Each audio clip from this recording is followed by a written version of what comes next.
3 years ago যারা হচ্ছে diploma MPhil পরীক্ষা দিয়েছিলেন তখন কিন্তু আপনারা জানতেন যে টোটাল 100 মার্কের পরীক্ষা এবং এটা হচ্ছে 100 MCQ।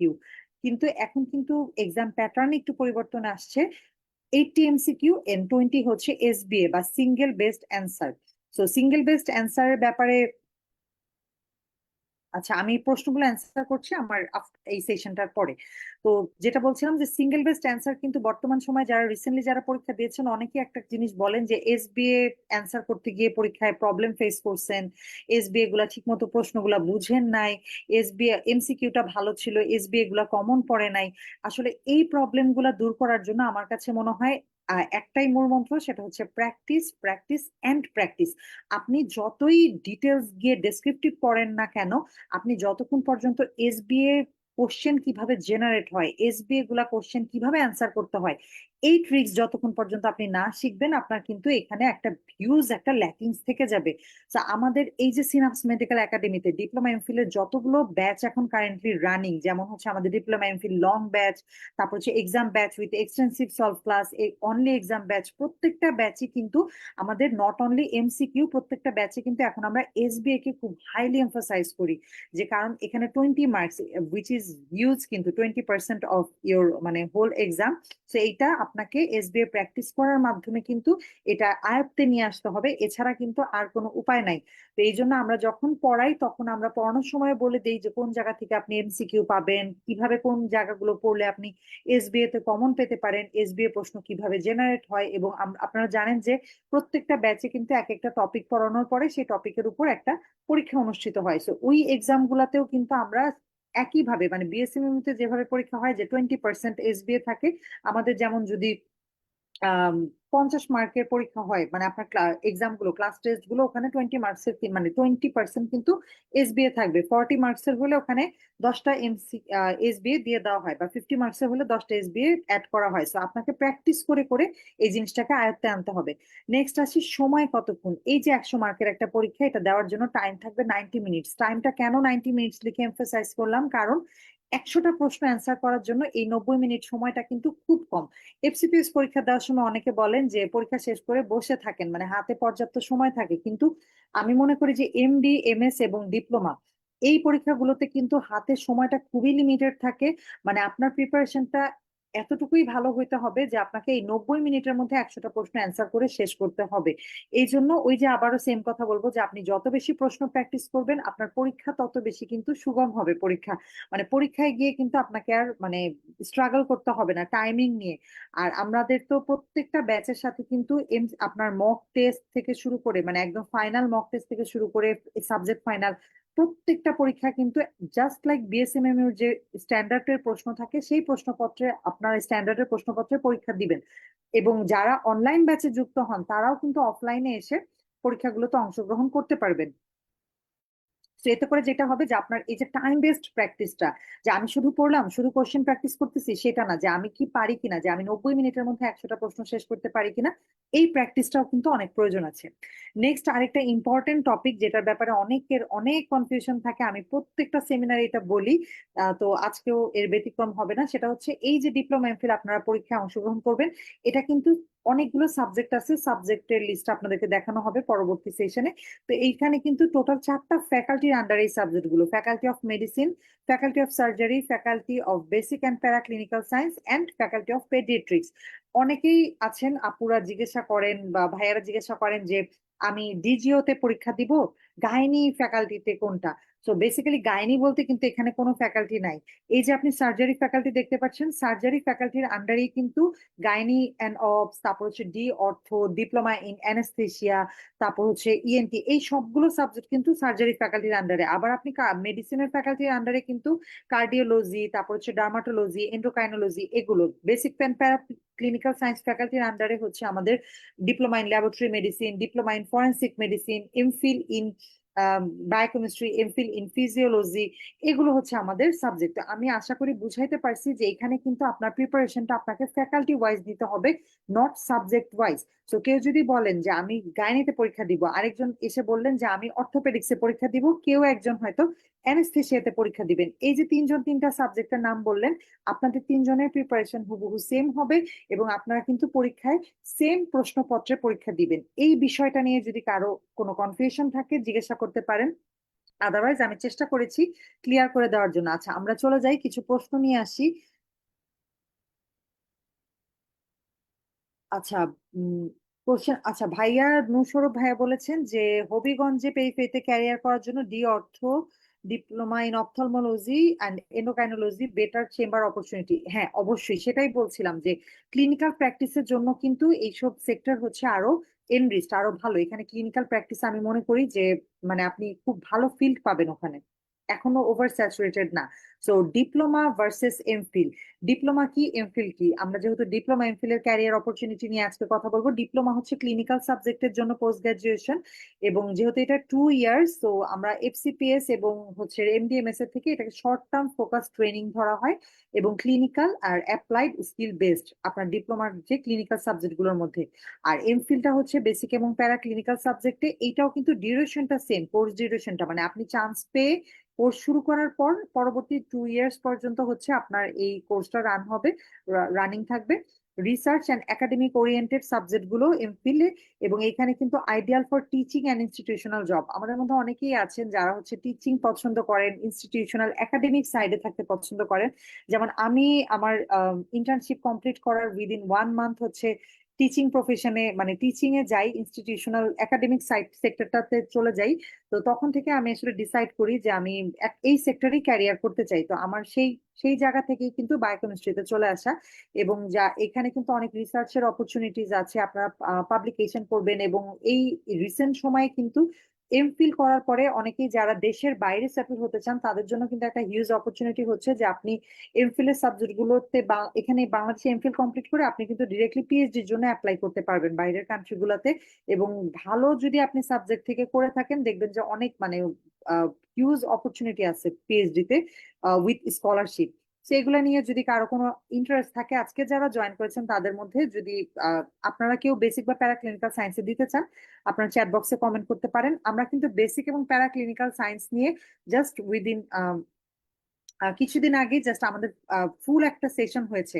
তো কেউ যদি বেসিক বা প্যারাক্লিনিক্যাল সায়েন্সে ইন্টারেস্টেড থাকেন অবশ্যই জানাবেন, আমরা কিন্তু এই সেশনটার লিঙ্কটাও দিয়ে দিতে পারবো। আচ্ছা, বেনিফিটস অফ ডিপ্লোমা এমফিল, আমি শুরুতেই বলেছি কোনো ডিগ্রিকে আসলে বর্তমান প্রতিযোগিতার যুগে আপনি ছোট বা বড় করে দেখার কোনো সুযোগ নাই। মানে সবকিছুকে আপনার ইকুয়ালি দেখতে হবে। মনে করবেন যে যেটাই আপনি অ্যাচিভ, মানে এখানে আপনি যেটাই আপনার নিজের যোগ্যতায় যে জিনিসটা অ্যাচিভ করবেন সেটাই আপনার জন্য একটা হিউজ অর্জন হবে। সো ডিপ্লোমা এমফিলে যারা আসতে চান তাদেরকে বলবো যে এইখানে আসলে কি কি অ্যাডভান্টেজ আছে। আমার কাছে মনে হয় যে যারা খুব দ্রুত ক্যারিয়ার করতে চান, কিংবা আপনার কাছে মনে হয় যে আপনি উইদিন 2 ইয়ার্স কনসালটেন্ট হবেন, কিংবা উইদিন 2 ইয়ার্স আপনি স্পেশালাইজ ডক্টর হিসেবে আপনার ক্যারিয়ার স্টার্ট করতে চান, সেটার জন্য আমার কাছে মনে হয় যে শর্ট ডিউরেশনে কুইক ক্যারিয়ার অ্যাডভান্সমেন্টের জন্য ডিপ্লোমা এমফিল খুবই ভালো অপরচুনিটি, ভালো একটা সুযোগ। এবং জব ডিমান্ড হাই বলতে আসলে আমাদের সাবজেক্ট গুলোর অনেক ডিমান্ডিং আছে, গভর্নমেন্ট বলেন বা প্রাইভেট সেক্টরে বলেন।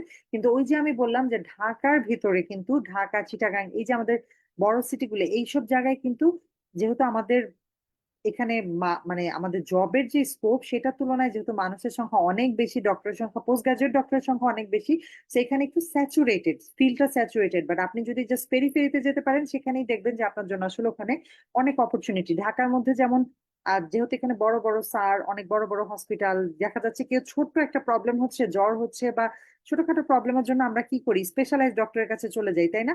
পেটে ব্যথা করতেছে চলে গেলাম হেপাটোলজিস্টের কাছে, একটু মাথা ব্যথা করতেছে চলে যাচ্ছি নিউরোলজি ডক্টরের কাছে। তো এখানে কিন্তু আমাদের যেহেতু আমাদের ইয়েটা এক্সেসটা অনেক বেশি টু দ্য সিনিয়র ডক্টরস, এই জন্য কিন্তু আমাদের এই জায়গাটায় আমি বললাম যে স্যাচুরেটেড। কিন্তু কেউ যদি হচ্ছে ঢাকার বাইরে কিংবা হচ্ছে পেরিফেরিতে ক্যারিয়ার করতে চান তাদের জন্য হিউজ অপরচুনিটি, এবং easier entry into teaching and diagnostic position. ডায়াগনস্টিকটা নিয়ে তো অলরেডি বললাম। আর ডায়াগনস্টিক পজিশন বলতে হচ্ছে ডিপ্লোমা ইন ল্যাবরেটরি মেডিসিন যে সাবজেক্টটা আছে, এটা আমার নিজেরও খুব পছন্দের একটা সাবজেক্ট। এই সাবজেক্টটা কিন্তু খুব রাইজিং একটা সাবজেক্ট বর্তমানে। আপনি এই সাবজেক্টে ডিপ্লোমা করে কিন্তু আপনি ক্লিনিক্যাল যে ডায়াগনস্টিক যে সাইট গুলো আছে হসপিটালে সেসব জায়গায় আপনি মানে ক্যারিয়ার করতে পারেন, বেশ ভালো পজিশন এগুলো।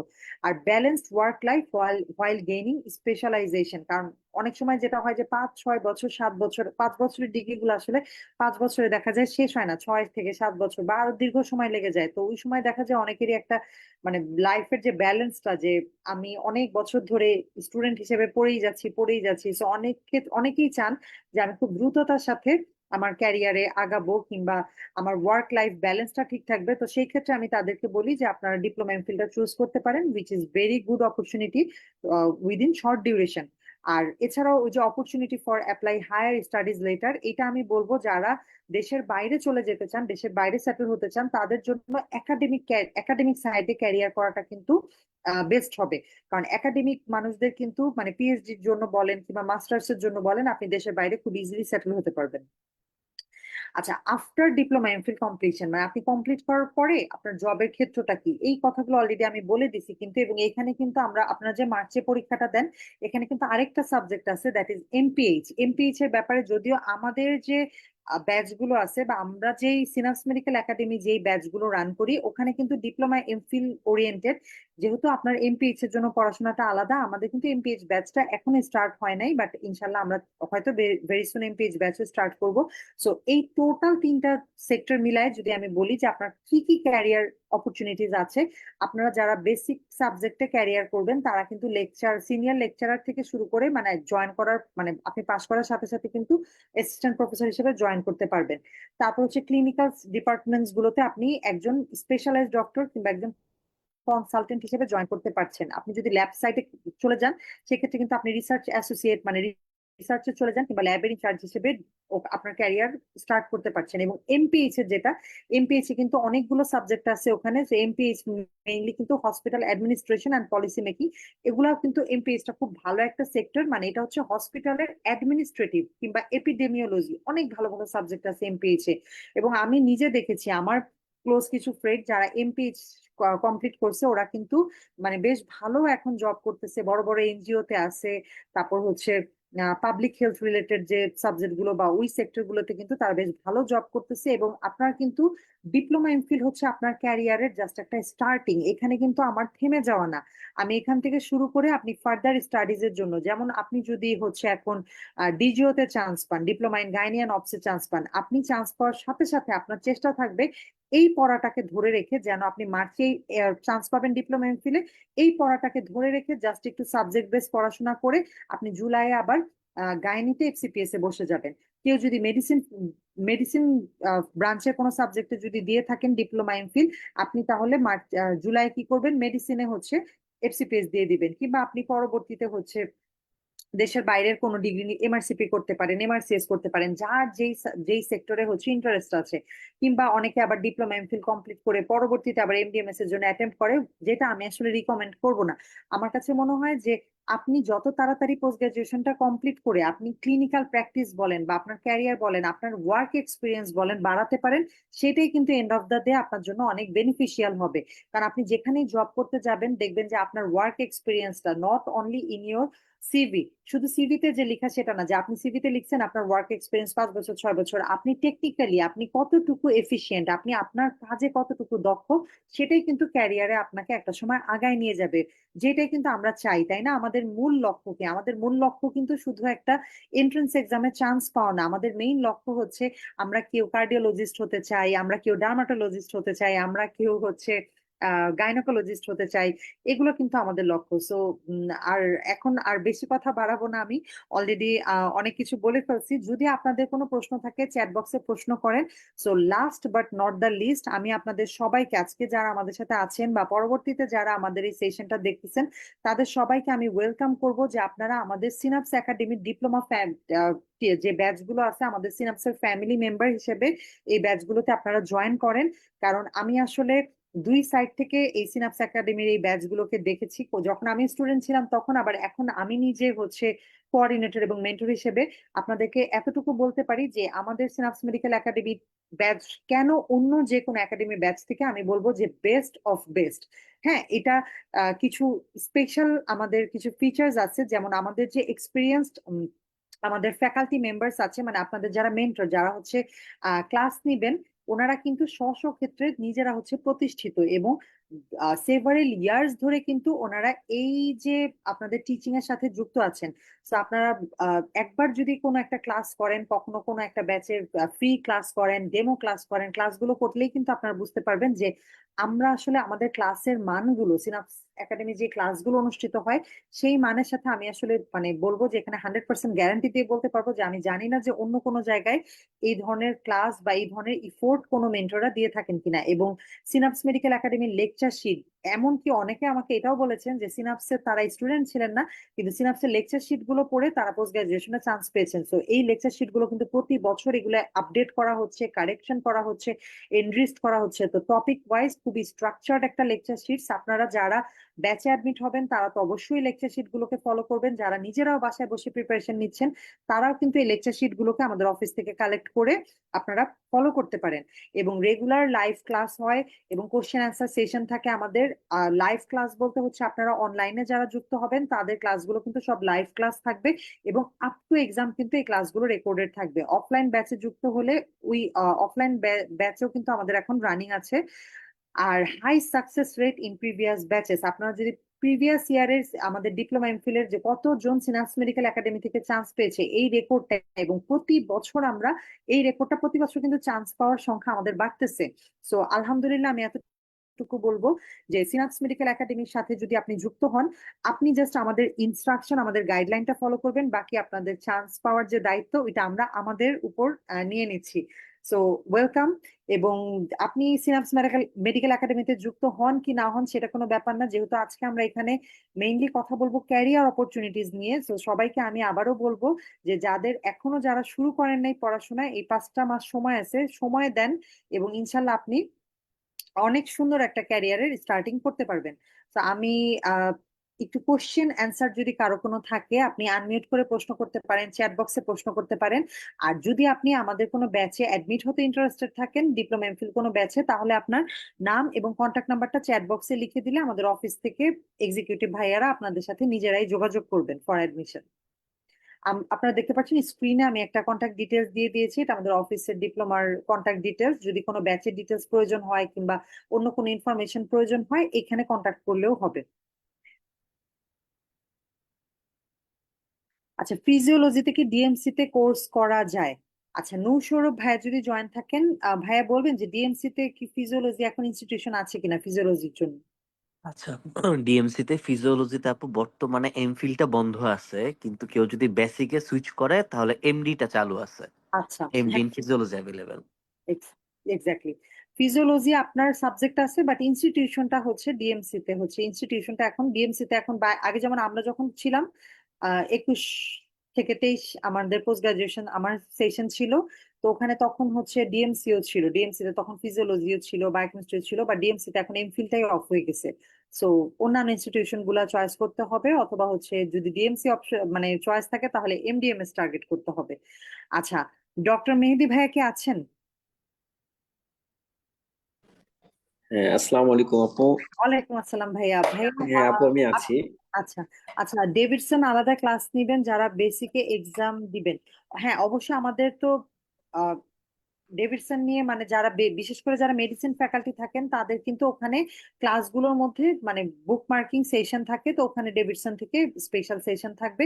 আচ্ছা, আমি আরেকটা কথা মেনশন করি জাস্ট মেহেদি ভাই জয়েন করার আগে, সেটা হচ্ছে যে আমাদের কিন্তু অনেকেই একটা জিনিস বলেন যে আমরা সবসময় চেষ্টা করেছি যে স্টুডেন্টদের যেই নিডস গুলো, যে ওনারা কোথায় যেখানে ডিফিকাল্টিস ফেস করতেছে সেই জায়গা থেকে কিন্তু আমরা আমাদের ব্যাচগুলো ইমপ্রুভমেন্টের ট্রাই করছি। সো অনেকেই এসে বলেন যে বাকি সব সাবজেক্ট পড়া হয়ে গেছে, বাট অ্যানাটমির ক্ষেত্রে খুব দুর্বলতা। আরেকটা প্রশ্ন পাই যে বাকি সব সাবজেক্টের প্রিপারেশন মোটামুটি নেওয়া হয়ে গেছে, বাট ফ্যাকাল্টি বেস থেকে কি পড়বো বুঝতেছি না, ফ্যাকাল্টি বেস থেকে কি ধরনের প্রশ্ন আসবো বুঝতেছি না। তো এই জন্য আমাদের কিন্তু দুইটা খুবই স্পেশাল ব্যাচ আছে, একটা হচ্ছে অ্যানাটমি ফর ডিপ্লোমা।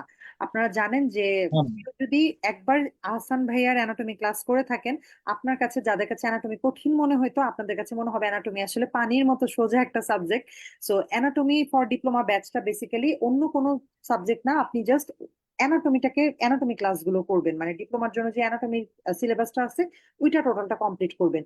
আর কেউ যদি ফ্যাকাল্টি বেস ক্লাস করতে চান সেটার অপশনও আছে যে শুধু ফ্যাকাল্টি ক্লাসগুলো করবেন।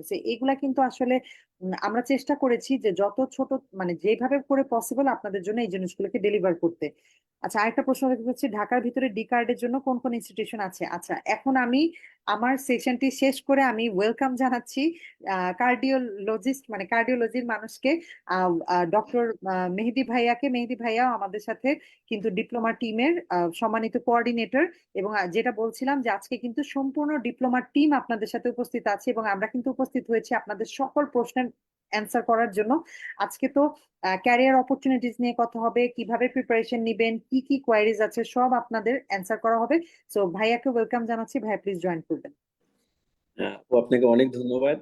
আহ, আপু এবং নূর সৌরভ ভাইয়া খুবই চমৎকার ভাবে আমাদের ক্যারিয়ার সংক্রান্ত যে বিষয়গুলো, কি কি অপরচুনিটিস আছে, কিভাবে আমরা সেদিকে অ্যাপ্রোচ করব, খুবই সুন্দরভাবে গুছিয়ে বলেছেন। আশা করি আমাদের চিকিৎসক ভাই ও বোনেরা আপনারা মোটামুটি একটা খুব ভালো রকম আইডিয়া পেয়েছেন। এখন আমি শুধু ডিপ্লোমা কোর্সের একটু ভিতরে যাব। আমার স্ক্রিনটা আমি একটু শেয়ার দিয়ে নিই, তারপরে আমি আলোচনা শুরু করবো ইনশাল্লাহ। আচ্ছা মেহেদি ভাইয়া স্ক্রিন শেয়ার দিতে দিতে আমি একটা অ্যান্সার দিয়ে দিই। একজন আপু একটু কোশ্চেন করছেন যে এফসিপিএস ফিজিওলজি নিয়ে। এফসিপিএস ফিজিওলজি আপু ঢাকা মেডিকেলে ট্রেনিং করা যায়। বেসিকের এফসিপিএস এর ডিউরেশনটা কম হয়, আমরা যেরকম ক্লিনিক্যালে জানি যে 5 বছর, বাট বেসিকের ক্ষেত্রে এই ডিউরেশনটা হয় 3 বছর। এর মাঝে আপনার একটা থিসিস করতে হবে, এই থিসিসটা ইনক্লুডেড থাকবে। সো আপনি এফসিপিএস পার্ট 1 করে ইনস্টিটিউট হিসেবে ডিএমসি দিতে পারেন, সলিমুল্লাহ দিতে পারেন। তো এই ইনস্টিটিউটগুলো ভালো, একাডেমিক পরিবেশ ভালো এবং গুড অপরচুনিটি। আমি মেহেদি ভাইয়ের কাছে চলে যাচ্ছি, ভাইয়া কন্টিনিউ করেন। হ্যাঁ, ধন্যবাদ ভাইয়া। আচ্ছা, আমরা এতক্ষণ খুব সুন্দর একটি আলোচনা শুনলাম। আহ আসলে পোস্ট গ্রাজুয়েশন করার আগে একটি সুন্দর প্ল্যানিং এবং সেই অনুযায়ী পথ চলা খুবই খুবই গুরুত্বপূর্ণ। আমার কথা কি ক্লিয়ারলি শোনা যাচ্ছে ভাইয়া? ভাইয়া শোনা যাচ্ছে ক্লিয়ার। আচ্ছা, ঠিক আছে, আপনাকে একদম ধন্যবাদ ক্লিয়ার। আবারও। তো প্রথমে আমার সংক্ষিপ্ত পরিচয় দিয়ে নিই। আমি ডক্টর মোহাম্মদ মেহেদী হাসান। আমি বর্তমানে ডি কার্ড কোর্সে আছি বাংলাদেশ মেডিকেল ইউনিভার্সিটিতে এবং স্নেপস মেডিকেল একাডেমিতে ডিপ্লোমা ব্যাচের কোঅর্ডিনেটর হিসেবে আছি। তো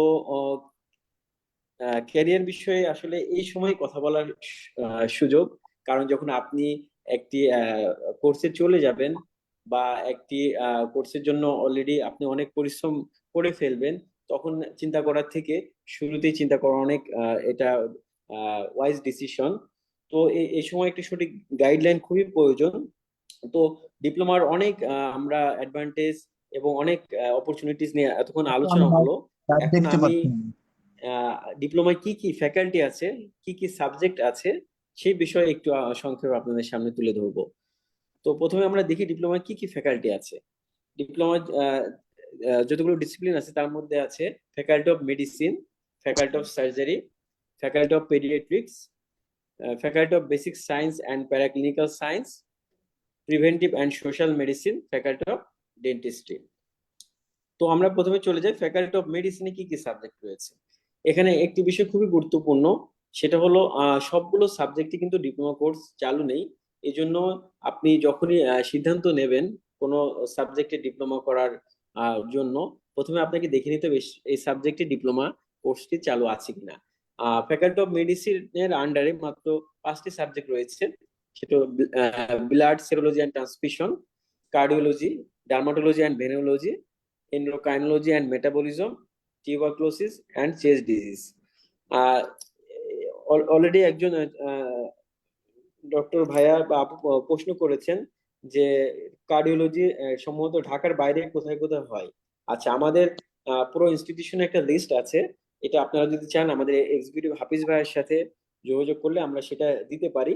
তবে এখনো বলে রাখি, আমাদের চিটাগং মেডিকেল কলেজে আছে, তারপরে দিনাজপুর মেডিকেল কলেজে আছে, ময়মনসিংহ মেডিকেল কলেজে আছে, রংপুর মেডিকেল কলেজ, তারপরে Shaheed Ziaur Rahman medical college Bogura, Sher e Bangla medical college Barishal. এই ঢাকার বাইরে এই ইনস্টিটিউশন গুলোতে আপনি ডিকাট কোর্স পাবেন। আচ্ছা, এখন সাবজেক্ট চয়েসের ক্ষেত্রে প্রথম হলো আপনার কোন সাবজেক্ট ভালো লাগে, দ্বিতীয় হলো কোন সাবজেক্টের প্র্যাকটিক্যাল বা প্র্যাকটিস ফিল্ডটা ভালো। ক্লিনিক্যাল সাবজেক্টে যেতে হলে আপনাকে এই বিষয়টা অবশ্যই মাথায় রাখতে হবে। সেক্ষেত্রে কার্ডিওলজি যদিও এখন কার্ডিওলজিস্টের সংখ্যা অনেক বেশি, কিন্তু ডিজিজের সংখ্যাও কিন্তু, রোগীর সংখ্যাও কিন্তু দিন দিন বাড়ছেই। কার্ডিওভাস্কুলার ডিজিজ দিন দিন রোগীর সংখ্যা অনেক বাড়ছে, এই জন্য ডাক্তারের সংখ্যা বৃদ্ধির সাথে সাথে রোগীর সংখ্যা বাড়ছে। তো আপনি যদি এফিশিয়েন্ট এবং ভালো একজন কার্ডিওলজিস্ট হতে পারেন, অবশ্যই এটার ফিল্ড ভালো আছে। আর ডার্মাটোলজি এবং ভেনোলজি, যেটা ডার্মা নামে আমরা বলে থাকি সংক্ষেপে, এটা খুবই একটি ডিমান্ডিং সাবজেক্ট, এবং স্পেশালি আমাদের ফিমেল ডক্টররা এখন খুবই এই দিক থেকে এগিয়ে আছে। যারা চান্স পান দেখা যায় অধিকাংশ এখন ফিমেল ডক্টর হচ্ছে। কারণ এটার একটি অন্যতম একটা অ্যাডভান্টেজ হলো সাধারণত কোনো ইমার্জেন্সি ডিউটি থাকে না। আর যেমন অন্যান্য সাবজেক্ট গুলোতে আপনি শুরুতেই সেই সাবজেক্টে সবকিছু আয়ত্ত করতে পারেন না, অনেক সময় কোর্স সম্পূর্ণ শেষ করে বা বেশ অনেক সময় লেগে যায় সেই বিষয়টা আয়ত্ত করতে। কিন্তু ডার্মাটোলজি এমন একটি সাবজেক্ট, আপনি প্রথম থেকেই এই এই রোগীগুলো দেখবেন এবং ডিল করবেন, এবং অল্প সময়ের মধ্যেই আপনি অনেক ভালো একজন ক্লিনিশিয়ান হয়ে যাবেন এই ফিল্ডে। তো এই বিষয়ে আপনি খুব ভালো প্র্যাকটিস করতে পারবেন। আর এন্ডোক্রাইনোলজি এন্ড মেটাবলিজম বা ডিএম, এটা এটা আরেকটা খুবই ডিমান্ডিং সাবজেক্ট এখন। আহ, এখন এই সাবজেক্টটার কম্পিটিশন অনেক বেশি। আরেকটা কথা বলে রাখি, যে সাবজেক্ট গুলোতে কম্পিটিশন সাধারণত বেশি হয় এবং যে ইনস্টিটিউশন গুলো একটু উপরের দিকে আছে বা একটু সবার পছন্দের তালিকার প্রথম দিকে রয়েছে, সেই সব সাবজেক্ট গুলোতে এবং ইনস্টিটিউশন গুলোতে চান্স পাওয়ার জন্য অবশ্যই আপনাকে ভালো এফোর্ট দিতে হবে এবং পরীক্ষায় একটু ভালো মার্কস আপনাকে ক্যারি করতে হবে। তো এই সব বিষয়গুলো মাথায় রেখে আমাদের সাবজেক্ট চয়েস করতে হবে। আচ্ছা, তারপরে আমরা চলে যাই faculty of surgery. Faculty of সার্জারিতে রয়েছে anaesthesiology, community ophthalmology, medical radiodiagnosis, obstetrics and gynaecology, ophthalmology, orthopaedics এবং অটোলেরিঙ্গোলজি বা ইএনটি। এখানে আমরা দেখছি যে বেশ কিছু কম্পিটিটিভ সাবজেক্ট রয়েছে। অ্যানেস্থেশিয়া খুবই একটি ডিমান্ডিং ভালো সাবজেক্ট এবং অনেক সিট অ্যানেস্থেশিয়াতে, এই জন্য অ্যানেস্থেশিয়া একটি ভালো অপশন হতে পারে। আর এছাড়াও কমিউনিটি অপথ্যালমোলজি বা অপথ্যালমোলজি খুবই ভালো সাবজেক্ট, যারা একটু ফুল প্র্যাকটিস করতে চান, খুব বেশি ইমার্জেন্সি রোগী দেখতে চান না, একটি কি বলে কাম এন্ড কোয়াইট পরিবেশ পছন্দ করেন, তাদের জন্য এটা খুব ভালো চয়েস হতে পারে। আরেকটি সাবজেক্ট হলো মেডিকেল রেডিও ডায়াগনোসিস বা ডিএমআরডি। এটা বর্তমানে খুবই একটি ইমার্জিং বা কি বলা যায়, আহ, আহ, বর্তমান সময়ে খুবই পছন্দের একটি সাবজেক্ট। কারণ এই ফিল্ড খুবই ভ্যাস্ট। এখন আপনি আল্ট্রাসাউন্ড থেকে শুরু করে সিটি স্ক্যান, এমআরআই বা অনেক কিছু এখন আমাদের অনেক জেলা শহর পর্যন্ত অ্যাভেলেবেল। এই জন্য এই ফিল্ডটা অনেক বেশি এখন ভ্যাস্ট। এখানে ক্যারিয়ার করার খুবই ভালো অপরচুনিটি এখন রয়েছে। প্লাস এখানে আরেকটা অ্যাডভান্টেজ হলো, এখানে আপনাকে খুব বেশি আহ, কি বলা যায়, রোগীদের সাথে সরাসরি ডিল করার করতে হয় না আপনাকে। যেমন আমরা যারা ক্লিনিক্যাল প্র্যাকটিস করি, অনেক কথা বলতে হয়, অনেক কিছু বোঝাতে হয়, কাউন্সিলিং করতে হয়। আর কেউ কেউ আমাদের থাকতে পারেন যে এত বেশি ইয়ে পছন্দ করেন না, তাদের জন্য এটা খুবই একটা ভালোই। আপনি শার্প একজন রেডিওলজিস্ট হলে খুব সহজে আপনি ভালো ভালো রিপোর্ট করলে, এবং যখন আপনার আহ, কি বলা যায়, আপনার স্কিলটা সবাই জানতে পারবে, সবাই রোগী আপনার কাছে রেফার করবে। আর এছাড়া তো অবস্টেট্রিক্স এবং গাইনোকোলজি, এটা তো খুবই আগে থেকেই একটি জনপ্রিয় সাবজেক্ট এবং কম্পিটিটিভ সাবজেক্ট। এছাড়া রয়েছে অর্থোপেডিক্স বা ডি অর্থ, নামের সাথে এর ফিল্ডের পরিচয় রয়েছে। অর্থ মানে আপনি অর্থোপেডিক্সে ডিগ্রি করার পরে, ডি অর্থ করার পরে আহ, আপনার অর্থ উপার্জন বা ভালো প্র্যাকটিস করতে আসলে ইনশাল্লাহ খুব বেশি সময় লাগবে না। এছাড়া রয়েছে ইএনটি, এটা আরেকটা খুবই ভালো সাবজেক্ট। একই সাথে আপনি ক্লিনিক্যাল বা মেডিকেল প্র্যাকটিস সাথে সার্জারিও করতে পারবেন। এই দুটা সমন্বয়ে একটি অসাধারণ চয়েস হতে পারে ইএনটি। আচ্ছা, তারপরে বেসিক্স ফ্যাকাল্টি সম্পর্কে আপু অলরেডি বিস্তারিত বলেছেন। আমি শুধু সাবজেক্টগুলোর নাম বলে যাই। আমাদের এমফিল রয়েছে অ্যানাটমি, বায়োকেমিস্ট্রি, মাইক্রোবায়োলজি, ফার্মাকোলজি এবং ফিজিওলজিতে। এছাড়া ডিপ্লোমা রয়েছে ফরেনসিক মেডিসিন, ল্যাবরেটরি মেডিসিন এবং মেডিকেল এডুকেশন রয়েছে এমমেড। আচ্ছা, এছাড়া এমফিল রয়েছে প্রিভেন্টিভ অ্যান্ড সোশ্যাল মেডিসিনে। আচ্ছা, এছাড়া এমপিএস করতে পারবেন আপনারা যদি কেউ আহ, গবেষণার দিকে যেতে চান বা পাবলিক হেলথ নিয়ে কাজ করতে চান, তাদের জন্য এমপিএস হতে পারে খুবই ভালো একটি সিদ্ধান্ত। এমপিএস করার জন্য আপনি পাবেন community medicine, community nutrition, epidemiology, এরকম অনেকগুলো সাবজেক্ট রয়েছে এমপিএস করার জন্য। আচ্ছা, তারপর আমরা চলে আসি ফ্যাকাল্টি অফ পেডিয়াট্রিক্স। এখানে একটি সাবজেক্টই রয়েছে ডিপ্লোমার জন্য, সেটা হলো ডিপ্লোমা ইন চাইল্ড হেলথ বা ডিসিএইচ। এটা আরেকটা খুবই ভালো এবং জনপ্রিয় এবং কম্পিটিটিভ সাবজেক্ট। আপনি ডিসিএস কমপ্লিট করে খুবই ভালো প্র্যাকটিস করতে পারবেন। আমাদের আসলে চাইল্ড হেলথ বা আহ, বাচ্চাদের প্র্যাকটিসের ফিল্ড আসলে খুবই ভালো। উপজেলা থেকে শুরু করে একদম টপ লেভেল পর্যন্ত অনেক রোগী, আপনি যদি একজন ভালো শিশু চিকিৎসক হতে পারেন, শিশু বিশেষজ্ঞ হতে পারেন, খুব ভালো প্র্যাকটিস করার সুযোগ রয়েছে। আচ্ছা, আর ফ্যাকাল্টি অফ ডেন্টিস্ট্রির জন্য একটি সাবজেক্ট রয়েছে ডিপ্লোমা ইন ডেন্টাল সার্জারি। আর কোয়ালিফিকেশন বা কি যোগ্যতা প্রয়োজন ডিপ্লোমা দেওয়ার জন্য? এমবিবিএস পাস তো অবশ্যই করতে হবে এবং ইন্টার্নশিপ কমপ্লিট করার পর 1 বছরের একটি গ্যাপ প্রয়োজন। যদি আমি সহজভাবে বলি, ডিপ্লোমার সেশনটা শুরু হয় জুলাই মাসের 1 তারিখ থেকে। তার মানে আমি যদি সামনে বছরে ডিপ্লোমার কথা চিন্তা করি, মার্চে পরীক্ষা হবে কিন্তু সেশনটা শুরু হবে 26 সালের জুলাই মাসের 1 তারিখে। তো এই পরীক্ষা আমাকে অংশগ্রহণ করতে হলে আমার 25 সালে 30 জুনের মধ্যে আমার ইন্টার্নশিপ কমপ্লিট করতে হবে। 30 জুনের মধ্যে যদি আমি ইন্টার্নশিপ কমপ্লিট করতে পারি এই বছরে, তাহলে আমি নেক্সট বছরে ডিপ্লোমা দিতে পারবো। আচ্ছা, আর বয়সের সীমা 45 বছর। আচ্ছা, আর কেউ যদি কোনো ডিগ্রি কমপ্লিট করে থাকেন, এটা আসলে রিসেন্ট আমি যেই রেসিডেন্সি সার্কুলারটা দেখলাম, সেখানে আসলে কোর্স আউট বা কোর্স কোনো কারণে ছেড়ে দিলে তখন 1 বছরের গ্যাপের কথা বলা হয়েছে প্রাইভেট ক্যান্ডিডেটের ক্ষেত্রে, কিন্তু পাশ করার কথাটা সম্ভবত আগে ছিল, এবার রিসেন্ট সম্ভবত এটা উঠে গেছে। এরকম কিছু যখন আমাদের ডিপ্লোমা সার্কুলার আসবে তখন আমরা এই বিষয়ে আর একটু ধারণা পাবো। আর গভর্নমেন্ট সার্ভিস যারা করেন তারা যদি কোনো ডিগ্রি কমপ্লিট করেন, তাহলে একটা 1 বছরের গ্যাপ দিতে হবে, বা ওই ফিল্ডে 2 বছরের চাকরি করার পরে আবার আপনি পরে ডিগ্রি করার জন্য ডেপুটেশনের জন্য অ্যাপ্লাই করতে পারবেন। আচ্ছা, আর আহ, এই অলরেডি আমি এটা বলেছি, সেশন শুরু হয় জুলাই মাসের 1 তারিখে এবং এক্সামটা মার্চ মাসের মাঝামাঝি সময় হয়ে যায়। মার্চ ডিস্ট্রিবিউশন এটা নিয়ে আপু কথা বলেছেন। আচ্ছা, এখন আমি ইন এ শর্ট একটা ওভারভিউ বলি যে কিভাবে আসলে আমাদের এই ডিপ্লোমা পরীক্ষার কোশ্চেন গুলো আসে। আচ্ছা, যদি খুব সহজভাবে বলি, এখানে দুইটা পোর্শন থাকে, একটি হলো বেসিক পোর্শন আর একটা হলো ক্লিনিক্যাল পোর্শন। বেসিক পোর্শনটা এটা সব ফ্যাকাল্টির জন্য সেম সেম প্রিপারেশন।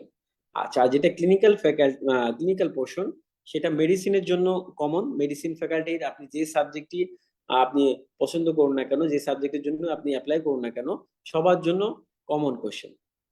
আচ্ছা, সার্জারির জন্য একই। সার্জারি ফ্যাকাল্টির যে সাবজেক্টে আপনি চুজ করবেন, সবার জন্য একই প্রশ্ন, এবং অন্যান্য ফ্যাকাল্টির জন্য একই কথা প্রযোজ্য। আচ্ছা, তাহলে কি বললাম, বেসিক ফ্যাকাল্টির জন্য সবার একই প্রিপারেশন নিতে হবে। আর ক্লিনিক্যালের ক্ষেত্রে মেডিসিনের কোশ্চেন আসবে ডেভিডসন থেকে, সার্জারি বেরি ল্যাব থেকে। আচ্ছা, এখানে একটা মনে রাখতে হবে, এফসিপিএস গাইনি কিন্তু আলাদা, কিন্তু ডিপ্লোমার ক্ষেত্রে গাইনিটা সার্জারি ফ্যাকাল্টির আন্ডারে। এই জন্য সার্জারি ফ্যাকাল্টির অন্য সাবজেক্টে যে প্রশ্ন, গাইনির জন্য একই প্রশ্ন। আচ্ছা, আর বেসিক ফ্যাকাল্টির জন্য বেসিকের পাশাপাশি অন্য সব ফ্যাকাল্টি থেকে কিছু কিছু কোশ্চেন আসবে, এবং পেডিয়াট্রিক্স ফ্যাকাল্টির জন্য বেসিক প্লাস পেডিয়াট্রিক্স থেকে কোশ্চেন। আচ্ছা, একটা রাফ আইডিয়া দেওয়ার এখানে চেষ্টা করছি কোন সাবজেক্ট থেকে কতটি কোশ্চেন আসতে পারে।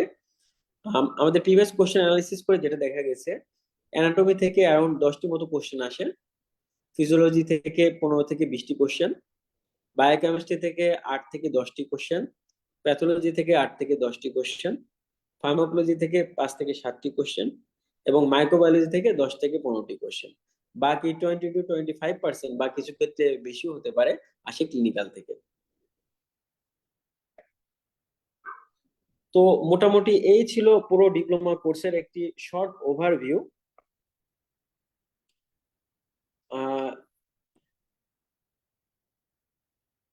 এখন এই পর্যন্ত যদি কারো কোনো কিছু জানার থাকে, সরাসরি কোশ্চেন করতে পারেন বা আমাদের চ্যাট বক্সে লিখতে পারেন।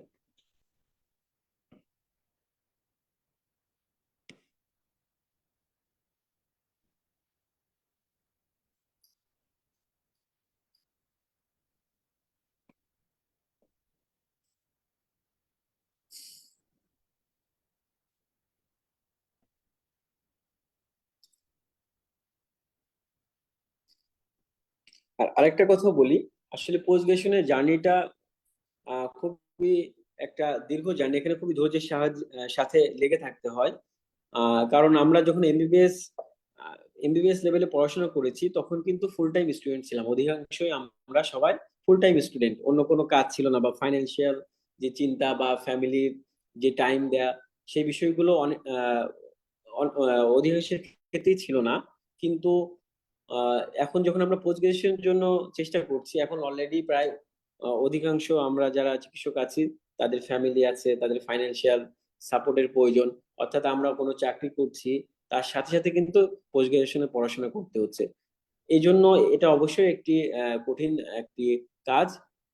তো প্রথম থেকে আমরা যদি রেগুলার হই, আমরা যদি রেগুলার ক্লাস করি, রেগুলার পরীক্ষাগুলো দেই, এবং আমাদের যে লেকচার শিট গুলো ক্লাসের সাথে সাথে যদি আমরা সুন্দর মতো রেডি করে ফেলি, তাহলে পরীক্ষার আগে রিভিশন দিতে আমাদের অনেক সহজ হবে। এবং আমরা এই 6 মাস 1 বছর যদি কষ্ট করি, ইনশাল্লাহ যখন পোস্ট গ্রাজুয়েশনে চান্স পেয়ে যাব, আল্লাহর রহমতে আমার ডিগ্রিটা যখন কমপ্লিট হয়ে যাবে, তখন আমাদের অনেক ভালো লাগবে যে না, এখন আমি একজন বিশেষজ্ঞ চিকিৎসক। কারণ এখন যে বর্তমান প্রেক্ষাপট, শুধু এমবিবিএসই আসলে অনেক ক্ষেত্রে যথেষ্ট না। অনেক ক্ষেত্রে আমাদের একটু সিম্পল এমবিবিএস বা অনেকে এটা আহ, অন্যভাবে নেয়। তো একটু কষ্ট করে যদি আমি 2 বছর একটা ডিগ্রি হয়ে যায়, তখন কিন্তু খুব সহজেই আমি বিশেষজ্ঞ হিসেবে প্র্যাকটিস করতে পারবো।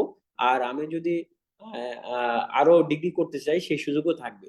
যেমন আমি যদি এফসিপিএস করতে চাই, একই সাবজেক্টে যদি আমি এফসিপিএস করি, তাহলে কিন্তু আমার 1 বছরের ট্রেনিং কাউন্ট হবে।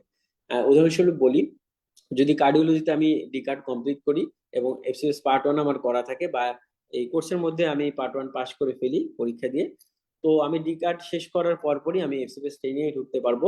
সেক্ষেত্রে 2 বছর যে কোর ট্রেনিং, সেটা করার পরে যখন অ্যাডভান্স ট্রেনিং, কার্ডিওলজিতে যে 3 বছর ট্রেনিং রয়েছে, তার মধ্যে থেকে কিন্তু 1 বছর কাউন্ট হবে। তার মানে আর নেক্সট 4 বছর আমার কিন্তু, আল্লাহ চাইলে যদি আমি এক চান্সে পাস করি, নেক্সট 4 বছরে আমার আরেকটা ডিগ্রি হয়ে যাবে। টোটাল 6 বছরে আমি 2টা ডিগ্রি অধিকারী হতে পারছি। তো এখানে একটা সুবিধা হলো, এখন যে বর্তমান প্রেক্ষাপট, বিশেষজ্ঞ না হয়ে প্র্যাকটিস করা একটু বেশ কঠিন। তো আপনি যখন একটি ডিপ্লোমা করে আপনি প্র্যাকটিস করবেন, তার সাথে সাথে এক্সপিরিয়েন্স করবেন, তো এটা আপনাকে একটা ফাইন্যান্সিয়াল সাপোর্ট দিবে, প্লাস একটা মানসিক আপনি চাপ মুক্ত থাকবেন যে না, অলরেডি আমার একটা ডিগ্রি আছে, ইনশাল্লাহ আরেকটা হয়ে যাবে। তো এই এই যে একটা চাপ মুক্ত থাকা বা একটা নির্ভর থাকা, এটা খুবই একটা অনেক বড় একটা সাপোর্ট, স্পেশালি বর্তমান পরিবেশের জন্য। তাই আমি মনে করি এখন ডিপ্লোমাতে ক্যারিয়ার করা একটা খুবই একটা মানে কি বলবো, সময় উপযোগী সিদ্ধান্ত। আর এখন ট্রেন্ড কিন্তু চেঞ্জ হচ্ছে। আমাদের যেমন সিনিয়র ডক্টর আছে, ঠিক তেমনি যারা একদমই নতুন, তারাও কিন্তু ডিপ্লোমাতে অনেক আসছে। আপনারা যারা কোর্স করে, খোঁজ নিলে জানতে পারবেন। কারণ এখন সবাই এই চিন্তা করছে কিভাবে দ্রুত বিশেষজ্ঞ হওয়া যায়। এবং এরপরে যদি আপনি থেমে না থাকেন, তাহলে কিন্তু আপনি 2টা ডিগ্রির অধিকারী হতে পারেন। এবং একই সাথে আপনার যে ফাইন্যান্সিয়াল সাপোর্ট বা একটা যে পোস্ট গ্রাজুয়েশন কমপ্লিট করার যে দৌড়, সেক্ষেত্রে আপনি অনেক এগিয়ে থাকবেন। আচ্ছা,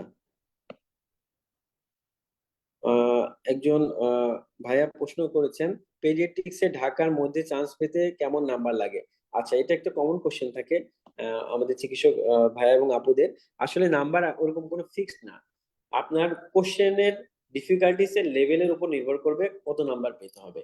তবে ইন জেনারেল, আপনি যদি ঢাকার মধ্যে কোনো ইনস্টিটিউশনে চান্স পেতে চান এবং খুবই কম্পিটিটিভ সাবজেক্ট সেটা হয়, যেমন পেডিয়াট্রিক্স খুবই কম্পিটিটিভ সাবজেক্ট, সেক্ষেত্রে আপনার অবশ্যই একটি ভালো নাম্বার তুলতে হবে। এবং যদি কোশ্চেন সহজ হয়, তাহলে সেই সেই বছর আপনাকে অনেক বেশি নাম্বার পেতে হবে। আর কোশ্চেন কঠিন হলে তখন আপনাকে কম নাম্বার, মানে তুলনামূলক কম নাম্বারে চান্স হয়ে যাবে। তো অ্যারাউন্ড আপনি 75 প্লাস বা মানে কি 80-র কাছাকাছি এরকম একটা টার্গেট রাখবেন, যখন কোনো খুব ভালো সাবজেক্ট চয়েস করবেন এবং ভালো ইনস্টিটিউশন আপনি চয়েস করবেন।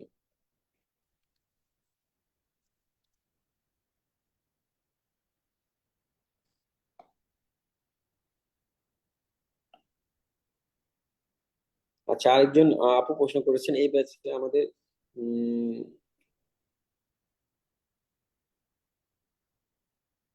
আচ্ছা হ্যাঁ, আমাদের প্রত্যেক ব্যাচে আপু একটা চ্যাট বক্স থাকে। এটা সিনাপস মেডিকেলের একটি অনন্য বৈশিষ্ট্য।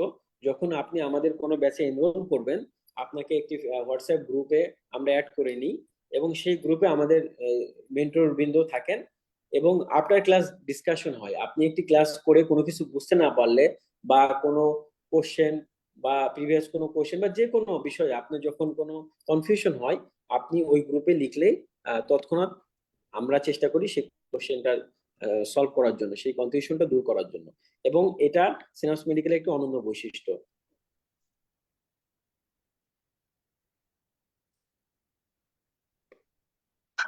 আচ্ছা, আরেকজন আহ প্রশ্ন করেছে, এফসিপিএস এর মতো কোনো ভাতা কি পাওয়া যায়? আচ্ছা, হ্যাঁ, ভাতা পাওয়া যায়। আপনারা জেনে খুশি হবেন, অলরেডি আমাদের কিন্তু এখন মাসিক 35,000 টাকা করে ডিপ্লোমাতে ভাতা দেওয়া হচ্ছে। এটা আসলে খুবই একটি ইন্সপায়ারিং, কারণ আপনি একটি কোর্স করছেন এবং তার সাথে সাথে যদি 35,000 টাকা করে মাসিক একটি স্যালারির মতো পান, এটা অবশ্যই খুবই একটি সাপোর্টিং বিষয়।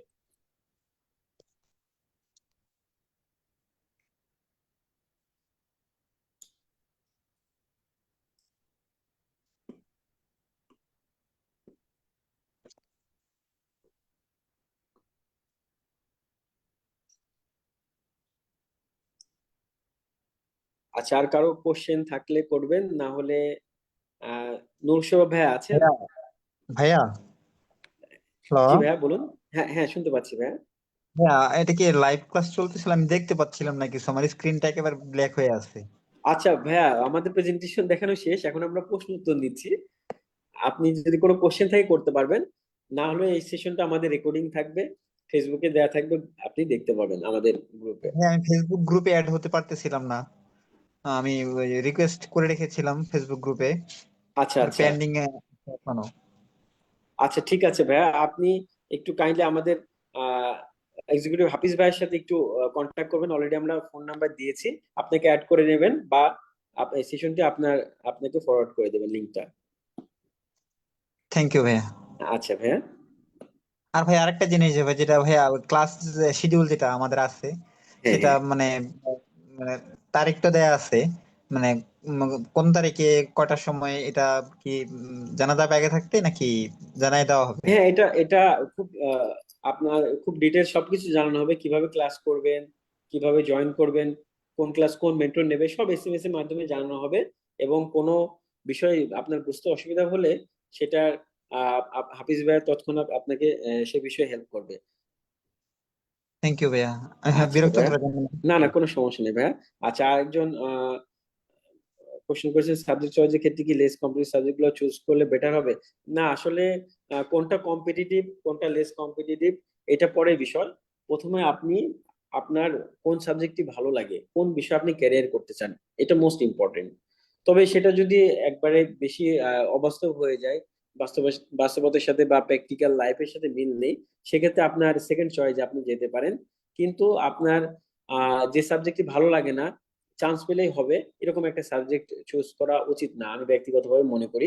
কারণ আপনি যে সাবজেক্টটা আপনি চুজ করবেন, চান্স পাওয়ার পরে, পাশ করার পর আপনার কিন্তু সেই সাবজেক্টে আপনার ক্যারিয়ার হবে। তো আপনার সারা জীবন সেই সাবজেক্ট নিয়ে থাকতে হবে। তো এমন কোন একটা সাবজেক্ট যদি আপনি পছন্দ না করেন, সেই সাবজেক্টে ক্যারিয়ার করলে আপনি তো আপনার প্রফেশনাল লাইফে হ্যাপি হবেন না। আপনার খারাপ লাগবে বা ডিপ্রেশনে চলে যাবেন, বা আপনি তার সাথে খাপ খাওয়াতে পারবেন না। এই জন্য প্রথমে আপনি দেখবেন কোন সাবজেক্টে আপনার ভালো লাগে, তারপরে তার প্র্যাকটিক্যাল ফিল্ড যাচাই করে আপনি সেই সাবজেক্টে সর্বোচ্চ এফোর্ট দিয়ে চেষ্টা করবেন। আশা করি আমরা যারা এমবিএস পাশ করেছি, আহ, আমার বিশ্বাস আল্লাহ তাদেরকে সবাইকে এমন মেধা দিয়েছেন, যদি আমরা আন্তরিকভাবে চেষ্টা করি, ইনশাল্লাহ আমরা যে কোনো সাবজেক্টে চান্স পাবো।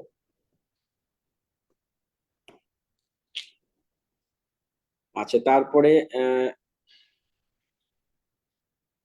আচ্ছা, রেগুলার ব্যাচে এক্সামের পর এক্সাম সলভ ক্লাস কি হয়? আচ্ছা, আমাদের exam batch with extensive solve class আলাদা একটি ব্যাচ আছে। আর যেসব সাবজেক্ট গুলোতে লং ব্যাচ আমরা বলি, যে একটি লং ক্লাস হওয়ার পরে এক্সাম হয়, সেটা আর সলভ ক্লাসের প্রয়োজন হয় না, কারণ সেই বিষয়গুলো অলরেডি আমরা ক্লাসে আলোচনা করি।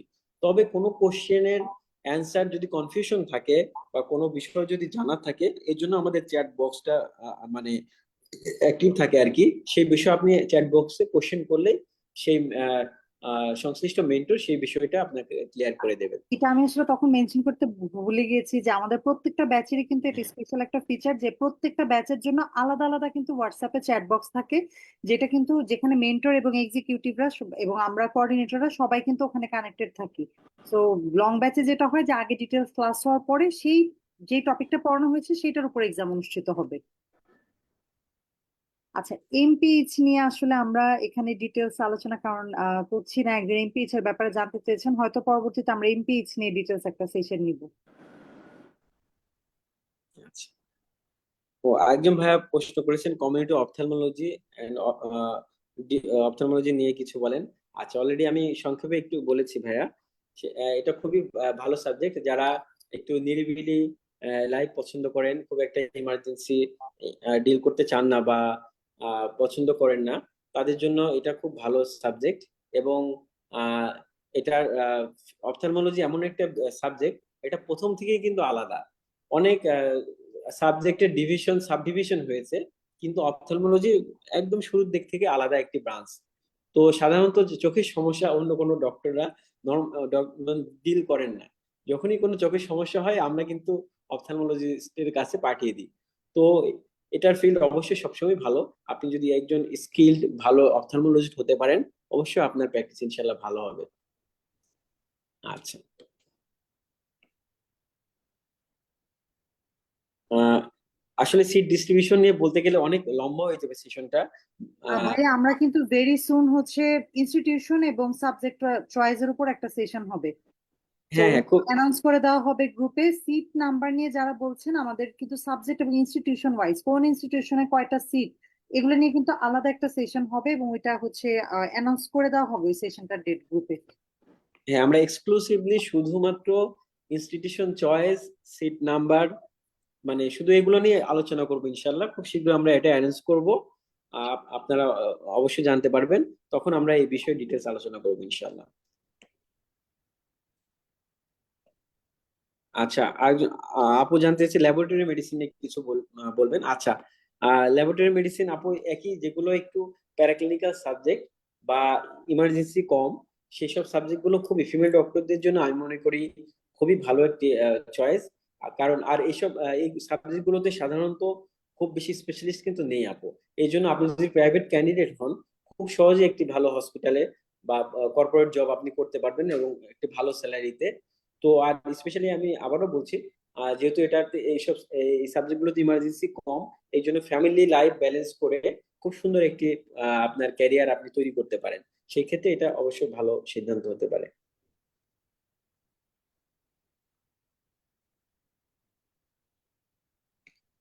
আচ্ছা, অপথ্যালমোলজি আর কমিউনিটি অপথ্যালমোলজির মধ্যে ডিফারেন্স কি? আচ্ছা, এখানে আসলে প্র্যাকটিক্যাল বাস্তব ফিল্ডে আসলে খুব বেশি ডিফারেন্স নেই।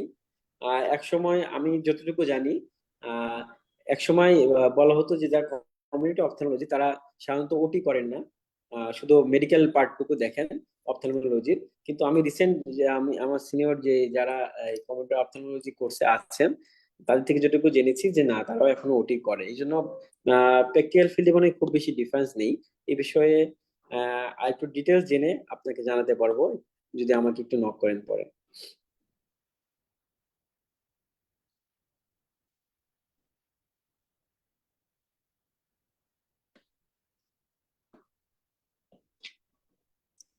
আচ্ছা, আমার মনে হয় আর কারো কোনো কোশ্চেন নেই।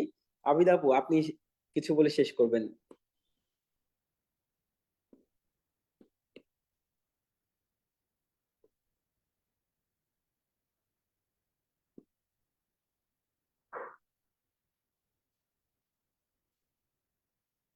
আবিদ আপু শুনতে পাচ্ছেন? আচ্ছা, সম্ভবত আবিদ আপু ডিসকানেক্ট হয়ে গেছে। আচ্ছা, আমাদের আজকে সেশন এ পর্যন্তই।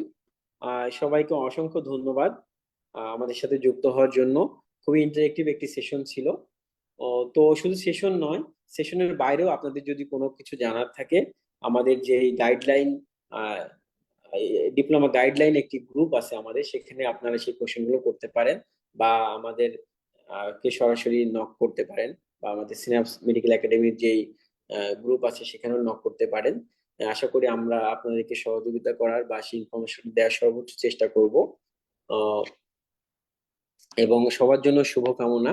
আহ আল্লাহ তাআলা আমাদের এই পোস্ট গ্রাজুয়েশন জার্নিকে সহজ করে দিন এবং আমরা যেন একটি সুন্দর সফল ক্যারিয়ার করতে পারি সেই প্রত্যাশা রাখছি। আজকে এখানে শেষ করছি। আল্লাহ হাফেজ। হাফিজ ভাই শুনতে পাচ্ছেন? হাফিজ ভাই।